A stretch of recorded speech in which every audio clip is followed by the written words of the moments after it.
It's now the middle of August, and we know that the iPhone 7 will be coming out next month.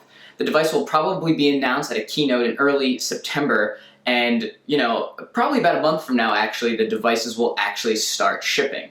So I want to give a new update on the iPhone 7 and 7 Plus, which we now have confirmation it will be called the 7 Plus and not the 7 Pro, which kind of makes sense and frankly could have gone either way. But I want to give a new update since the last video to kind of give you some new updates on what the device is going to look like, to give you some better predictions than the July update.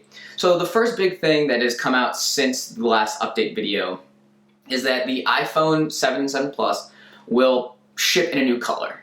So most likely this is going to be space black. Now, I understand why Apple moved from having black phones to having space gray phones. The market was just very saturated with devices that all kind of look the same with that black look. I think, though, that the iPhone 5 in black was actually one of the best looking devices they've shipped. Compared to, say, any iPhone, but compared specifically to, say, the 5S in space gray, I think that black was really nice. The leaks of the iPhone 7 in space black look really, really good. If I was to buy an iPhone 7, it would probably be, almost definitely be, in space black.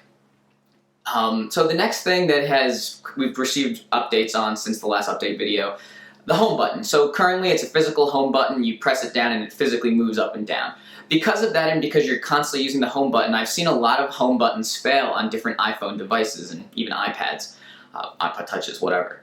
It looks like the new one, as opposed to physically pressing, is going to be getting some technology that we see with the trackpad on the Retina MacBook, i.e. it's going to be basically a capacitive button that has a haptic engine on it for haptic feedback, so when you press down on it, it feels like you're pushing down because you get vibration in response, but it's not actually moving. This also is rumored to have 3D touch support, so instead of just pushing down the display and the display being able to register that you're pushing with different amounts of weight, allowing different quick actions or whatever the case may be, it looks like that technology will be coming to the home button as well, which again just is very interesting for possible future use cases that either developers or Apple implement depending on how open it is. The next thing that we've seen is some rumors talking about fast charging tech. Again, this is something that I don't feel like is a feature that I sit here with my iPhone 6s and think, man, I would love this phone, but if it doesn't charge quickly, that's horrible. Obviously, I want things to charge fast, especially iPads charge pretty slowly relative to the battery size, of course. But fast charging tech would definitely be nice. A rumor that I've seen that is much less confirmed has to do with the display technology itself. 1080p display on the iPhone 7, a 2K display on the 7 Plus. This is less confirmed, but it would definitely be nice to see upgrades. Something I haven't seen in any of the rumors, but you do see on the iPad Pro are True Tone displays, which I've talked about before. It just has to do with the display color and warmth and stuff getting adjusted based on the ambient light around you. No rumors on that specifically coming to the iPhone 7, but it's something that I would like to see because I really like True Tone tech. The next thing I want to talk about is the camera system. There's been so many rumors about the camera system. It kind of looks like we're starting to solidify what we're going to see. So it seems as though this is going to be the big differentiator between the 7 and the 7 Plus. It looks like almost for sure now the 7 Plus is going to have a form of a dual camera system, as well as 3 GB of RAM, partially to support that dual camera system and partially, perhaps to support the 2K display that is also rumored to come.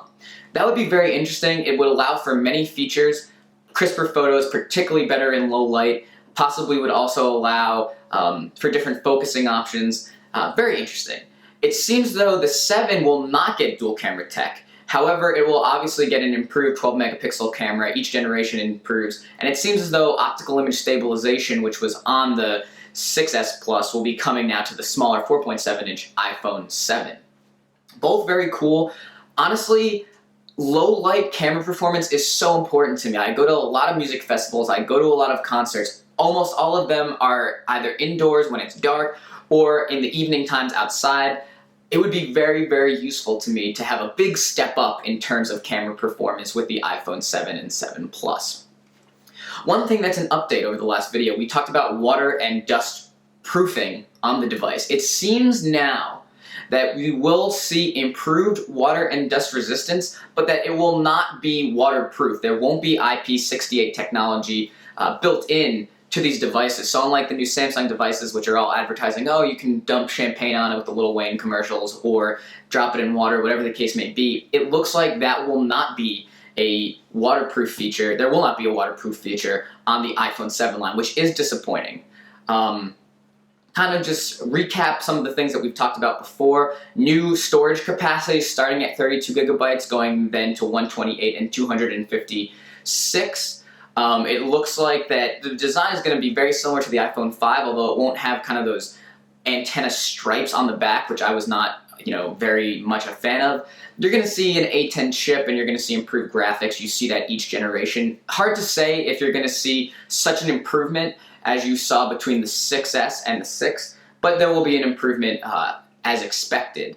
There also won't be a headphone jack, which we've talked about before. One thing that I have yet to see in any of the rumors, and I think is just so critical to the iPhone 7, you need better battery life. With my iPhone 6S, I think battery degrades over time. About a year later, battery performance is not good. It does not get me through the whole day. I have to knowingly adjust what I'm using my phone for just to make it through and scrape by, so by the time I come home from work or gym, whatever, it works. That's very unfortunate, especially with devices that you don't have removable batteries on and possibly no fast charging tech.